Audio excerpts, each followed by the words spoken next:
बिस्मिल्लाहिर्रहमानिर्रहीम। अस्सलामुअलैकुम। मैं बीना अली अपने यूट्यूब चैनल के साथ आपकी खिदमत में हाज़िर हूँ। आज जो वाक़या मैं आपके सामने रखना चाह रही हूँ, ये मेरी दोस्त कल मुझसे मिलने के लिए आई और बातों बातों में उसने मेरे साथ शेयर किया। बहुत टाइम के बाद हमारी मुलाकात हुई थी और जिस टाइम वो बता रही थी उसकी आंखों में भी आंसू थे। कह रही थी कि कुछ दिन पहले जो है सुबह तकरीबन 8 बजे के टाइम पे हमारी बेल बजी। तो मुझे और मेरे हस्बैंड को बहुत गुस्सा आया, क्योंकि सुबह 8 बजे कौन किसी के घर की बेल देता है। जब मेरे हस्बैंड बाहर निकले तो हमारे नेबर वहाँ खड़े हुए थे बहुत खामोशी से हाथ बांध कर। तो मेरे हस्बैंड ने एकदम पूछा परेशान होकर, खैरियत है भाई, क्या बात है? तो उनकी आँखों से जो आंसू निकलने वाले थे, उन्होंने फ़ौरन अपना मुंह पीछे करके पहले अपने आंसू पोंछे और उन्होंने टर्न होकर कहा कि जी आपसे मुझे छोटा सा काम था। तो मैंने जैसे ही पूछा कि क्या काम था, उन्होंने अपनी आँखें झुका लीं और मुझे कहा कि मेरे बच्चे 3 दिन से जो हैं भूखे हैं और मेरे घर में खाना नहीं है, आप प्लीज़ मुझे 1000 रुपये तक कर्ज़ दे सकते हैं, मैं आपको लौटा दूँगा।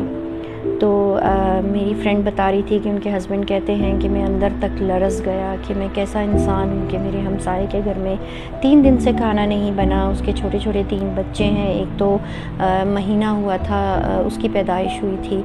तो कहते हैं कि मुझे उस टाइम इतनी तकलीफ़ हुई कि वो एक इतना गैरतमंद इंसान था कि बहुत ज़्यादा लाइवली और बहुत अच्छा इंसान, मगर वो इस हाल में कैसे पहुंचा, इस चीज़ का हिसाब किताब जो है वो अल्लाह ताला हमसायों से लेगा, आपके रिश्तेदारों से लेगा कि आया आपके आसपास कोई ऐसी तकलीफ़ में तो नहीं है। इसी तरह का एक और वाक़या मेरी सिस्टर ने मुझे सुनाया।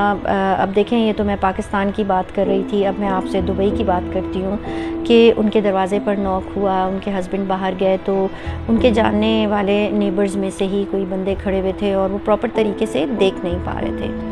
और कहती है मेरी सिस्टर कहती हैं कि मैंने पूछा कि उनके हस्बैंड ने पूछा कि क्या बात है, तो आपकी आंखों में प्रॉब्लम है या आपकी आंखें ख़राब हो गई हैं? तो उन्होंने जवाब दिया कि अचानक मुझे दिखना बंद हो गया। वो बहुत बड़े बिजनेसमैन थे, उनको बहुत ज़्यादा लॉस हुआ था और वो लाइक यहाँ से यहाँ आ गए थे। उन्होंने रिक्वेस्ट की कि मुझे 500 दिरहम जो है वो बोरो करने हैं और मैं आपको लौटा दूँगा। तो मेरी सिस्टर कहती हैं कि उनके हस्बैंड परेशान हो गए और हैरान हो गए कि ये इतना रिच बंदा ये कैसे इस लेवल पर आ गया। खैर उन्होंने उस बंदे को वो पैसे दिए, मगर ऐसा हुआ कि शायद वो बंदा किसी से पैसे मांगना और इस तकलीफ़ में आ गया था, क्योंकि जब आपके पास पैसे नहीं होते, आप किसी फाइनेंशियल क्राइसिस से गुज़र रहे होते हैं, तो लोग आपका मजाक उड़ाते हैं, आपसे छुपते हैं कि ये बंदा मुझसे पैसे ना मांग ले। शायद लोगों के रवैयों की वजह से उस बंदे को हार्ट अटैक हुआ और वो बंदा मर गया। अब ये 2 वाक़यात तो मेरे सुनने में आए और कल भी मैंने एक वीडियो देखी, कोई ख़ातून थी वो बलूचिस्तान से ये बता रही थी कि अगर मैंने ये वाक़या अपने आँखों से ना देखा होता तो शायद मैं यकीन ना करती। कहती हैं मैं जब जा रही थी तो एक कच्चा सा घर था, वहाँ से बच्चों की रोने की आवाज़ आ रही थी। मैं वहाँ गई तो वो औरत जो है उसने तवा रखा हुआ था सहन में और कुछ बिस्किट टाइप की चीज़ें बना रही थी। कहती है जब, और वहाँ जो 3 बच्चे खेल रहे थे उनके पेट बहुत बाहर की तरफ निकले हुए थे। कहती है जब मैंने करीब जाके देखा तो वो मिट्टी को गीला कर रही थी और उससे छोटे छोटे से पेड़े बनाकर और तवे पर रखकर पका रही थी। कहती है जब मैंने उस औरत की तरफ देखा तो मुझे बहुत अफसोस हुआ कि मतलब आप अपनी औलाद को मिट्टी खिला रहे हो क्योंकि आपके पास खाना नहीं है। आपके पास लोग एक टाइम पर जाकर होटल में कितने कितने पैसे खर्च कर देते हैं और किस तरह से, क्योंकि हमारे जो मुल्क है उसमें पैसे की तकसीम जो है वो सही तरीके से नहीं है। पैसा जो है वो एक ही कुछ लोगों के पास चला गया है सारा पैसा तकरीबन, और जो गरीब लोग हैं वो मेहनत करने के बावजूद भी, पूरा दिन मेहनत करने के बावजूद भी अपने बच्चों की 2 वक्त की रोटी नहीं पूरी कर सकते हैं। तो हदीस शरीफ का जो मफ़हूम है कि जिस बस्ती में कोई गरीब भूखा सोया तो अल्लाह की रहमत उस बस्ती पर से उठा ली जाती है। हमें ये नहीं पता कि हमारे हमसाए में क्या हो रहा है, हमारे मुल्क में कितने लोग भूखे मर रहे हैं या कितनी तकलीफ़ में हैं, उनके घर में खाना है नहीं है, उनके बच्चों की फ़ीस जा रही है या नहीं जा रही है, लोग ख़ुदकुशी कर रहे हैं।